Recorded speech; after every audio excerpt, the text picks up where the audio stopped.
What's up, everybody, and welcome back to another episode of Blood on the Razor Wire TV. Got a guest on today. You might find this story interesting. Cody, tell the people who you are, where you're from, and we're going to talk about you, bro. My name's Cody. I'm from Missouri, Southwest Missouri.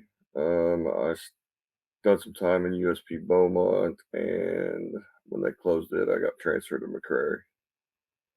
I always tell people, man, some of the toughest white dudes I ever met, the toughest white group I ever met was white dudes from Missouri, man, to show me state, right?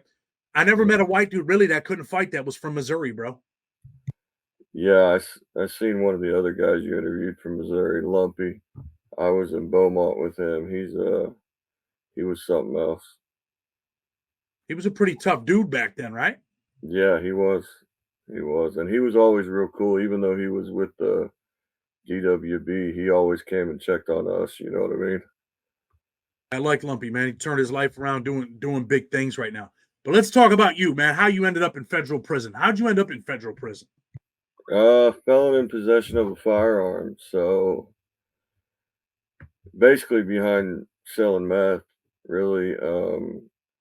That's what I was doing. I'd been doing it since I was 17, and then did a couple stints in the state, and then I was out on parole and uh, took them on a high-speed pursuit.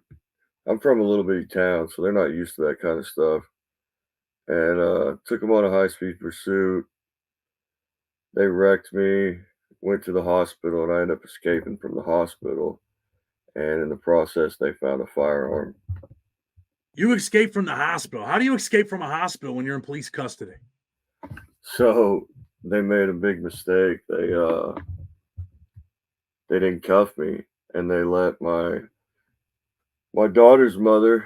My daughter's 17 now, but at the time she was pregnant with my daughter, and they let her come back to see me. And I heard the highway patrol tell the doctor that he was going to go check my ID at the police station, and they didn't have me handcuffed, so I unhooked my IVs and left.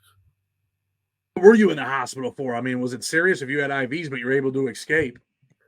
Yeah, no. So I had wrecked on the motorcycle during the high speed pursuit, but I knew if they got me, I knew if I went to jail that I was gonna, I was stuck, you know. So I, my whole intention was to have a chance to escape. So I started acting like I was hurt on the scene. I was in the front of the cop car, and then they called an ambulance for me and took me to the hospital just to check me out.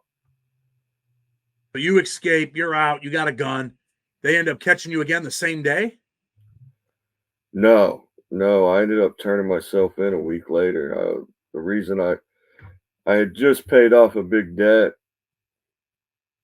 from selling dope, and so I was kind of low on money. I knew the bond wasn't what. So long story short, I left, waited on the next shipment to come in, got my money together, went and paid my lawyer. He went in. I turned myself into the court a week later and bonded in and out. It was just a state case at that time. And then the feds end up picking it up a couple months later. So the feds pick it up. How old are you at the time? 21. 21 years old. You get sentenced to, kind of a bullshit sentence. What, 57 months? 51. 51 months, less than, a little bit more than 4 years, less than 5. And your first prison is USP Beaumont? Yeah. I did. Funny thing is I thought I was going to Beaumont Medium all the way up until we got there. I didn't think I was going to the USP until we got there. So you get to the USP, you're a young man. What's it like walking into that prison? A lot of people on that bus, they're scared that when they find out they're going to USP Beaumont, but you think you're going to the FCI. What were the other dudes like? Let me ask you that first. The dudes that knew they were going to Beaumont, did they look a little nervous? Yeah. And they stopped at the penitentiary first because it's complex there, you know. And mine's the first name they call, and then they called two others. So there was only three of us that went to the penitentiary. So when they call your name, you think you're going to the FCI. What do you think when they call your name? You tell them, like, hey, you sure you're right? Yeah, actually, I did. I was like, "Hey, I'm supposed to be going to the medium," and they're like, "No, you're going here." I was like, "Oh, okay." Terrified. Terrified, but you walk into the prison. Do you have to put on a different mask, like that, let people know you're not terrified? Do you put on that tough guy image? Well, yeah, we got there at night, and so everybody was already locked down, and we're walking onto the yard, and everybody's at their window, beating on their window. It's one of the most intimidating things you ever seen in your life, and yeah, it was something else. So, and then they put me in the cell with MA, and I didn't know any better. I mean, I knew wasn't supposed to, I knew the basics, but the MA dude was pretty cool. And he's like, "Hey, just go ahead, come in, and we'll get your people straighten it out tomorrow." What's it like going in a cell with that dude? Uh, the whole experience was pretty intimidating. I mean, it was anybody that tells you they weren't scared, I think they're a liar. So now the next day comes, you're in the cell with this cat, the white dudes approach you. What's it like? Tell the people what it's like when you walk into federal prison, you're a white dude, you're a young white dude. What's it like when they interact with you right away? So the doors pop the next morning. There's 4 or 5 white dudes at the door immediately. Um, Big guys, tatted up. A lot of ABT dudes were in my unit at that time. One of the guys, a real good dude, helped me out, that taught me how to do time. Um, but they're asking, where you from, what kind of case you got, blah blah blah. And I mean, they were all cool and respectful. And then they're like, "All right, well, we're you got some homeboys here. And we go to chow. We'll send you to them and so on." So then when I get to chow, my first 24 hours there was pretty intense. I saw 3 different incidents, 2 stabbings in 24 hours. Like by the end of that night, that first day, I'd seen 3 incidents. People know you were at Beaumont before it closed. You were at Beaumont when it was right at the height of getting ready to get closed. All the shit's going Yeah. on. So you pretty much, stabbing's free as long as you don't kill anyone. And what I mean by that is you can pretty Yeah. much stab people on the compound and you don't even go to the hole, kind of, right? The victim does. Yeah. Anything you do, as long as they're not dying, it's not a big deal. So now you meet your homeboys. What's it like when you meet them? I mean, they lay down the rules, got to get your paperwork. What's it like? Yeah. I meet them in the chow hall. It's pretty wild that, they tell me about the paperwork, all that, no problem, whatever. And they're like, "Hey, come out to the yard. We had an incident happen yesterday. It's going to get taken care of." So my first hour out on the yard, I see a white dude get carried off on a stretcher.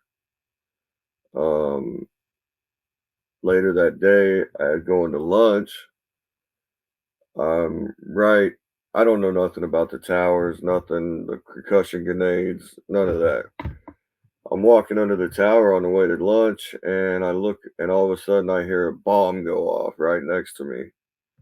And I look over, and there's an inmate beating a cop across the yard. And then that night, on my way to dinner, right there, about the same spot, there's 3 or 4 Muslims stabbing another Muslim. That's a hell of an introduction, right? Yeah, I sat down on the yard that night, and I was like, "Man, I don't know how I make it out of here." It's, There ever any thoughts in your mind like, man, I need to get out of here now? oh yeah, yeah. I would have took back everything if I could just leave right then. Yeah, it was intense, man, and it opened my eyes and showed me how serious it was. Like I didn't really know much about Beaumont before I went. Nobody from where I was at had been there. I'd only heard about Florence, and yeah, it was pretty wild. What was the scariest thing for a 21-year-old walking into Beaumont? Um, man, probably just at the end of that day, I just noticed that there's always it's consistent nonstop violence, and if not, it could be at any time. Like you just don't know. It's everywhere and it's all over. It's like a normal day there. Ever wonder why people unleash such violence? Why there's never no compassion or anything like that in prison? Why do dudes just get extremely violent? Man, I don't know, and I fell into it. I fell right into it, probably because I was scared and I decided I was going to be violent, because I noticed the more violent you were, the you got left alone. When you talk about falling into it, are you got to put in work at Beaumont? Do you do anything that you probably didn't want to do? Actually, no. The first incident I had, I was actually in the unit, and some the guys that I hung out with in there, they were drinking, some independent dudes, and this one guy was from North Carolina. He was a lot bigger than me. He was probably I'm 21 years old at the time. I'm 6'4", 230 now, but back then I wasn't 230. I was still a kid, really, and this guy he was a lot bigger than me, and he had got drunk, and we were in a cell, and he called me a punk, and I knew that wasn't supposed to fly, right? But I wasn't sure of the politics because he was with one of the biggest cars on the yard, which was the Boston guys at the time. Richie had the yard for them, and so I wasn't even a month in. I just wasn't sure how the politics worked. So I went to a guy in my unit, guy you talk about a lot. His name's Harwood. Um, he I went and told him what happened, and his exact words to me were, well, here's the deal. If you don't do anything, we won't think nothing different of you. But if you do decide to do something, we got your back. We'll cover you for it. You're in the right. So I went back to my cell and I thought about it, and I was like, yeah, if I don't do something with this dude, they're gonna think I'm weak. That's just a word you don't use in there. So I took 2 locks in there and made a statement out of him. Who was it? Who was it from Boston? Man, he wasn't actually from Boston. He was actually from North Carolina, but they were kind of like colliding everything over there at that time in Beaumont. He fell under them, and that's who he rode with. So Missouri guys never rode with Boston guys like that. We always did our own thing. But a lot of those guys from the East Coast, you know how they do, they come together. And I can't remember his name. I didn't even go the hole for it. The guy was just covered in blood, soaked, and dude, they didn't even come look who did it. Didn't even care. As long as he was alive, no one cared, right? Didn't even come and do a body check, nothing. Did he leave the yard or did he stick around? No, he left. So usually the victim leaves, right? He goes to medical, they lock him up, and they don't even come check the unit. They let you ride. Yeah, they let me ride. About 3 months later, they pulled me in the lieutenant's office and questioned me about it. That was it. And I told you I didn't know nothing about it. That's because they were doing a threat assessment for him to get transferred. They knew he got beat up. They got to Yeah, fill out some paperwork. yeah, Some people told on you, even though you're at Beaumont, people still tell over there. And they're doing a threat assessment. So they pull you over, they write yeah, down some paperwork, and they transfer the dude. yeah, exactly. That's how that works. So, I'm just letting the people know how it works that are tuning in. Eventually, man, you end Yeah. up leaving Beaumont, but do you have any other incidents at Beaumont yourself? Um, I got a funny story that I could have been I got real lucky, and luckily the guy that handled this situation was real fair, and he could have got me, sent up top for it. But so I hadn't been there long, and of course I was in the unit with Harwood and all his guys. And he ran a tight ship, but he was he taught me how to do time. He was a good dude. So, I like um, Hardwood. I was with Hardwood and Big Sandy. I like that dude. He was a good dude, respectful dude. yeah, Had some power. Could be a dangerous dude if he wanted to be. I liked Hardwood. real dangerous dude if he wanted to be. Real nice guy too, though. So I respected that dude a lot, and this he did me a real solid one time. I was on the phone, hadn't been there long, had just bought some moonshine or something in my cell, and I was on the phone talking to my daughter's mom, and a couple of her friends were there, and I was talking to them, and they had said something about partying or something, and I said, oh, and I'd said something like, oh, I'm about to do the same thing, not thinking about them listening to my phone call or nothing. So my cell was right next to one of his guys' cells. I get off the phone, I go up to my cell. All of a sudden, we hear keys come in the unit. They go straight to that cell. They meant to come to my cell, but they went to the cell next door, and they were tattooing in there. Were cooking moonshine. They were just having a party. You know what I mean? And they took all their stuff, and left. Well, I didn't think nothing of it. I thought, somebody told on them, something happened, So I'm in my cell, me and another friend of mine, and Harwood comes by and he says, "Hey, were one of you guys on the phone and maybe said something you shouldn't have said, or what's up?" And I was like, "No, I didn't think nothing of it." He's like, "Oh, okay, all right," and he walks off. And then I get to thinking about it, man, and I'm like, "Fuck, I said something I shouldn't have said." I realized what I said on the phone. They meant to come to my cell because what my people were talking about on the phone, and then my comment to it made them think, oh, he's got something in his cell, and they just hit the wrong cell.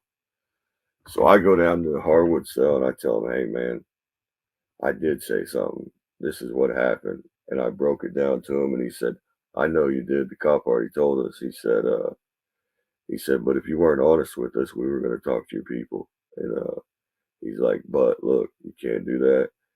I said, well, I'll pay for what was lost, blah, blah, blah. Basically, I had to cover what they lost. And he was real fair about it, man. But a lot of people, a lot of people would have took advantage of that to get me, hit just for violence. Tell the people something like that could have resulted in you getting stabbed, right?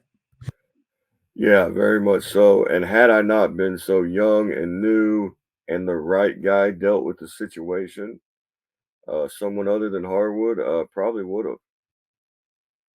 You'd have probably been stabbed over there. Ain't that something? You get stabbed over something like that? Yeah, and I didn't have a clue that I did anything wrong. I didn't mean, it wasn't. It was just a mistake, just young and being dumb. Being a young dude, I like to ask people this, right? Because there's a lot of young dudes that might be tuning in, paying attention to, the prison system and what's going on. Being Yeah. a young dude, do you think prison, seeing the violence there, do you think it affected you mentally and emotionally? Oh, I'm fucked up. Yeah, I got problems. Uh, I've been out for 12 years now, and I still have. I have issues. Yeah, yeah. 12 years, you say you got issues. What are your issues, man? Was it nightmares? Is it you watch people? You afraid of shit? What is it? A lot of anxiety. I don't like going into Walmart. I mean, if I go in there, it's in and out. I don't like nightmares. Anytime I do dream, it's about prison. Something that has happened or something that bothers me. Bad anxiety, yeah, How definitely. bad is Beaumont when they get ready to close it, man? How bad is it? Oh, it's off the chain, man. The cops have no control over it. The cameras, the wires are ripped out. The convicts have ripped the wires out. I mean, it's they have absolutely zero control over that place. The guy, they commit the two murders in the shoe where they stabbed the cops, and the SAC dude and the TS guy, and they lock us down. And I was one of the first buses out of there. What's it like when you're on a lockdown? You're sitting in a cell with another dude. You're locked down for 2, 3, 4, 5, 6 weeks at a time. What's it like in that cell, man? Tell the people what it's like to be in there locked in. Man, it's trying, especially when you're with somebody else, because a lot of later on in my term, I would rather be in the cell by myself, but you're in there with somebody 24 hours a day, and it's just you got to find something to keep busy, or you're gonna lose your mind. Um, yeah, and it just drags on. So you end up being you're on the first bus out of Beaumont. They're closing it down. They're changing things so they can get back in there and get control. Right. You're on your Yeah, way to yeah. McCrary. I mean, you kind of know the ropes now, right? How long were you at Beaumont before they did transfer you? I was only there 9 months, about 9 months, almost a year, maybe somewhere in there. 9 months to a year. Now you're on your way to McCrary. What's McCrary like when you get there? Sweet. When I first got there was only one unit open. They had medium inmates there, I guess probably to train the guards or something. And then they had rolled them out, and there was only, you know, there's 6 units split into two sides, and there was only one unit that had inmates in it. So it was nice for a little while. The food was, I can tell you right now, there's definitely a difference in USP menu and the medium menu, because when I went there, it was still the medium menu, and it changed real quick. So the food was a little bit better than Beaumont, Oh yeah, for a little but while. then McCrary starts to get real a little bit, right? How long before it really starts popping? It didn't take long. It was pretty quick. They start busting in people from all over the system, and within a couple months, it's starting to rock and roll. What car are you in at the time? Missouri car? Yeah, me, me and another friend of mine. He's one of the ones that caught more time together. He came from me with Beaumont. He came with me on the next bus from Beaumont, and we decided we were going to go on a streak of violence there and establish our spot there, and we did. You had a big homie over there, right? Who was it? Missouri Mike or Missouri Dave? Who was the dude? Um, at that time, it was just me and him. Who is it? What's his name? Nick. Nick, didn't you have a big homie over there, Missouri Mike, that ended up, having the independent car and shit, or no? Probably after I left. Probably after you left. So you guys decide you're going to go on a violent rampage and what? Just set your tone, and this is a Missouri yard now. Yeah, not so much it's a Missouri yard, but just we learned how to do our time in Beaumont. He was about the same age as me, and we thought it was like that everywhere. So we were gonna, continue on there and just establish our spot there, and it led up to a lot of crazy things. When you say crazy things, let's get into some detail because people are watching. They want to know what's going on, what happened. I know you end up catching a case. You get more time over there at McCrary. You went from being in Beaumont to a place where, like, damn, I really don't want to be involved in this type of shit, to where now you're in McCrary and you're like, I'm involved all the way. Yeah, yeah. So it started with um,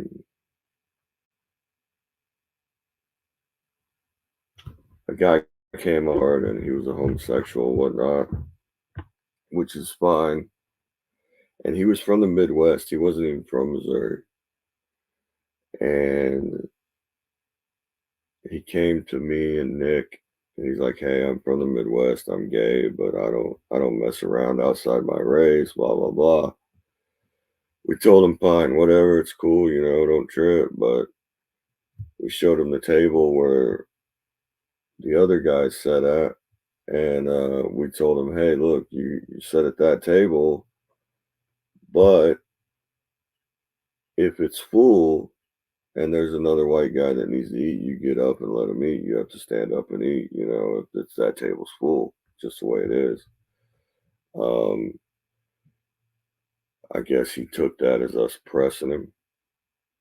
He he was in the unit with my buddy Nick. My buddy Nick overheard him trying to get protection from the black guys. So we hit him the next morning.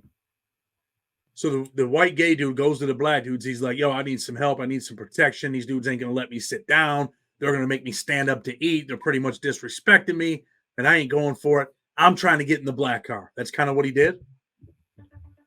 Yeah, he was looking for a daddy because he went to one of the black guys that, was known to have a punk. And the black guy told him, "Hey, don't worry about those white boys. We'll take care of it." So we took care of it.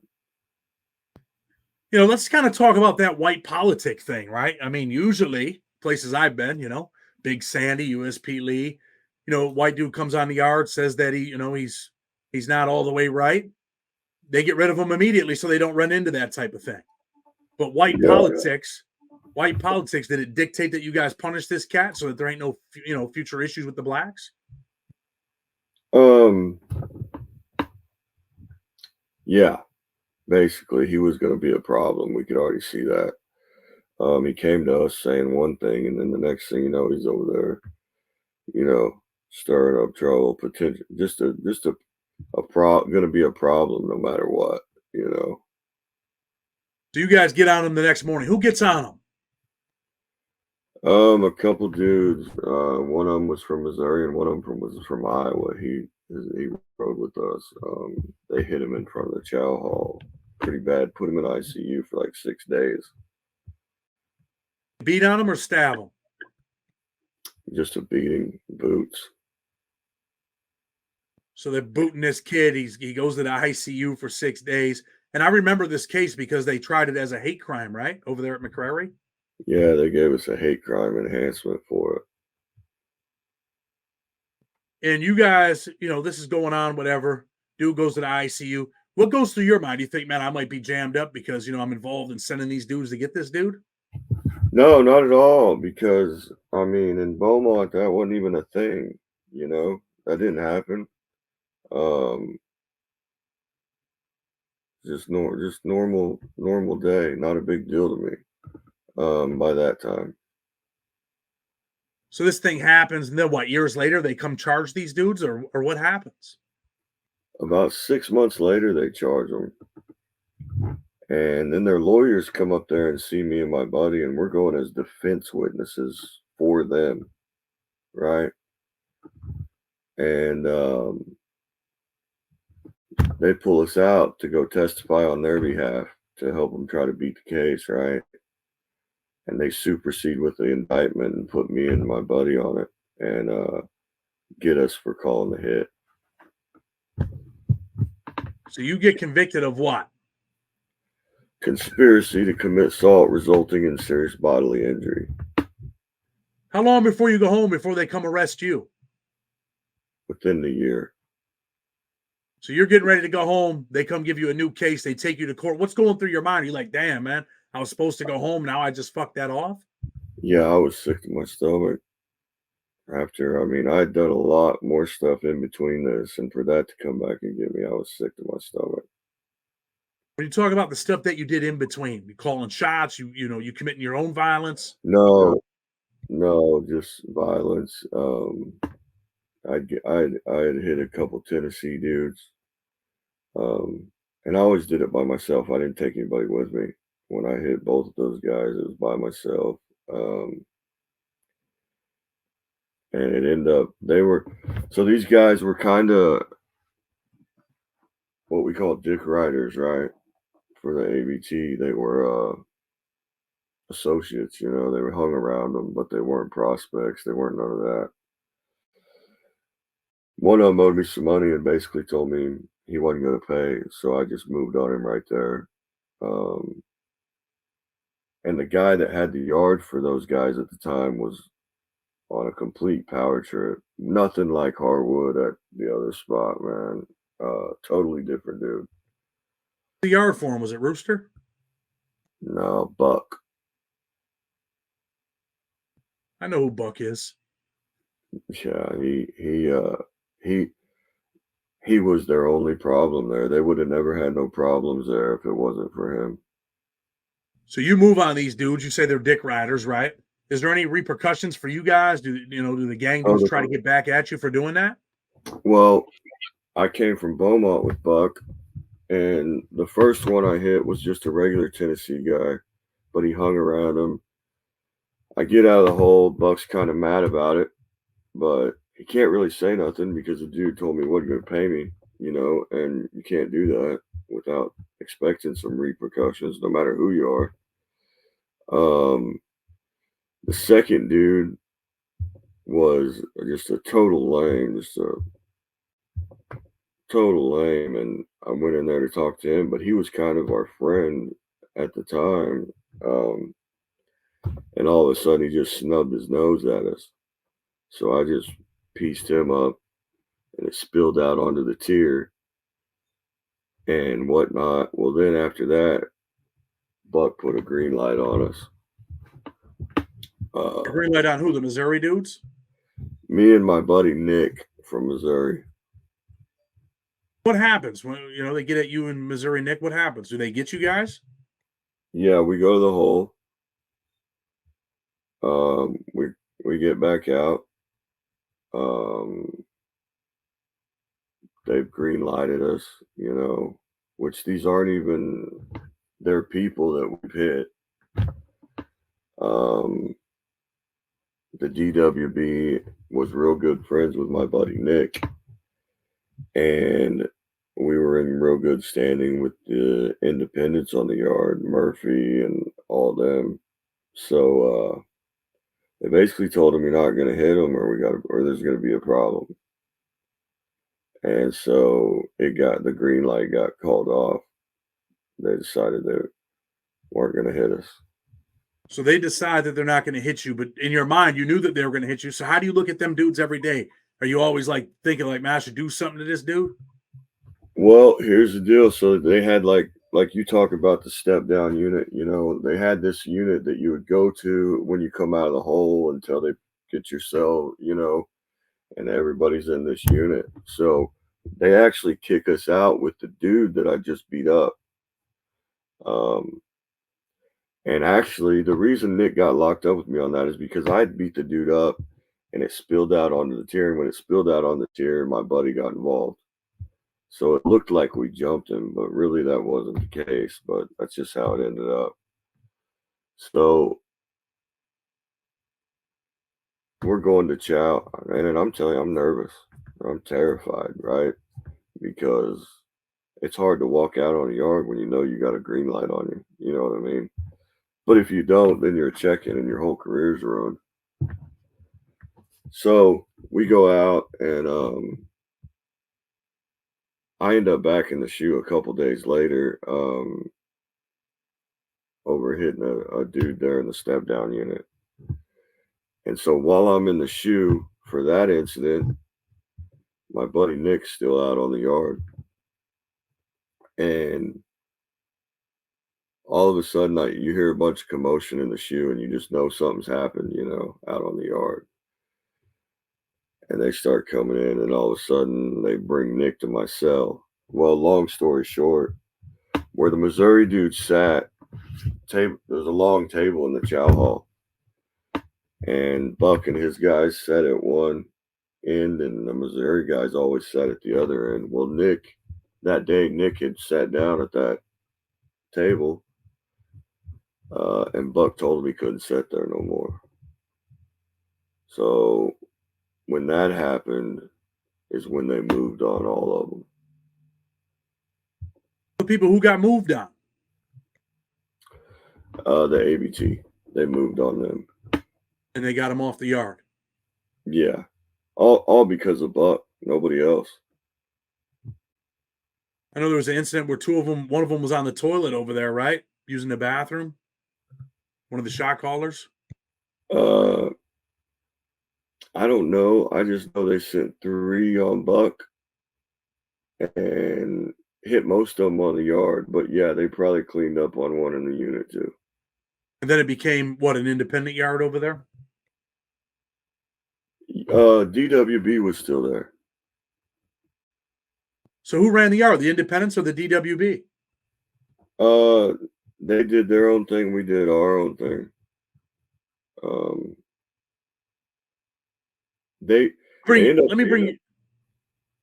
Go ahead, Cody. They end up running the DWB off later on.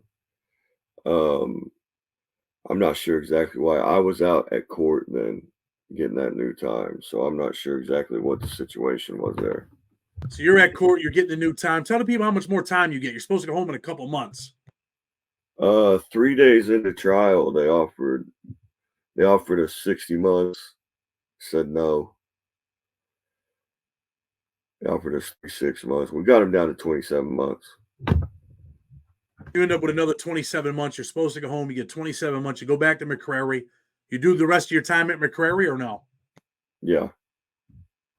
And then you go home from McCrary, right? Yeah. 12 years ago. You ever catch another case, a violation, anything? No. What was the one thing that you hated about prison?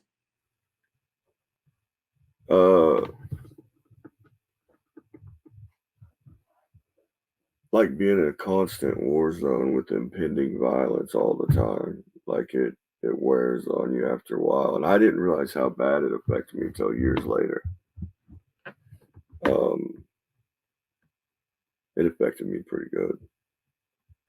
Do you think it's the violence that you've seen, that you experienced, that made you make the right decisions? I mean, has there ever been a time where you might have made a bad decision, but like, man, I don't never want to go back there and deal with that shit, and that you changed your mind instead of making that bad decision? Oh, at least once or twice a week. Yeah. Yeah, absolutely. You know, it's cliche for me to say, look, man, I stay out of prison now because I got 2 little twin boys and I love them and I want to be a dad. That's all true. But you know, before them, and the main reason is because I know the violence, bro. I don't want to be there anymore. I don't want to be involved in that. And I think that's what motivates me to stay out of prison more than anything else, bro. Single factor, that, and obviously my kids now. But before them, it was the violence that I seen and the shit I experienced that made me say, man, I want to do the right thing and never go back. Yeah, man, most definitely. The a lot of the viewers, unless you've been there, you can't imagine the level of violence that you step into when you go. It's a whole nother world. It's still to this day the sounds of boots hitting the skull. I'm sure you know very well. Um, just the level of violence that you experience in there, people couldn't imagine. Can't imagine unless you ever had to put them shoes on and dance that dance, right? Yeah, and I don't have the stomach for it anymore. You know what I mean? I try to stay away from violence these days, and I mean, I still have my issues, and I'm still a man, but man, I prefer to stay away from that kind of violence. How old are you, Cody? I'm 39 now. 39, been out 12 years. What are you doing with your life?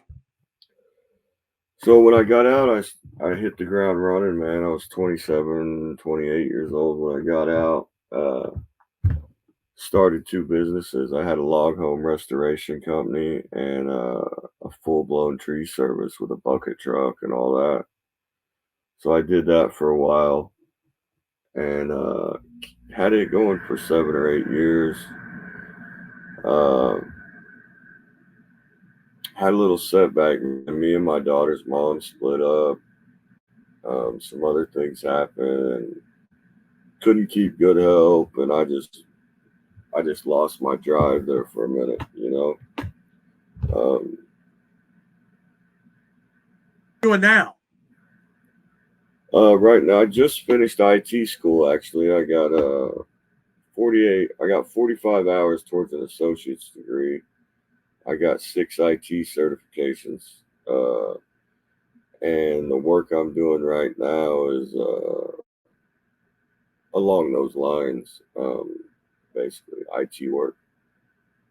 Let me ask you this. You ever tell people about your prison experience, or do you try to shy away from it? You don't want people to know. I tell some, not everybody. A lot of them.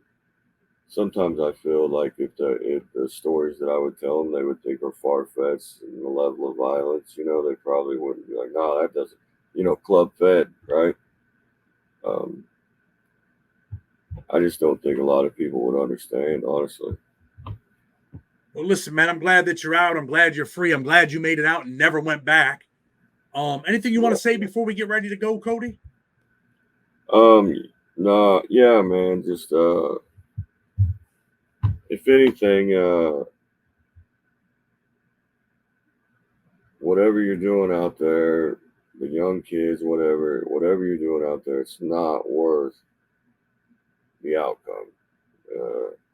I know selling dope's easy money, all that, whatever you're doing.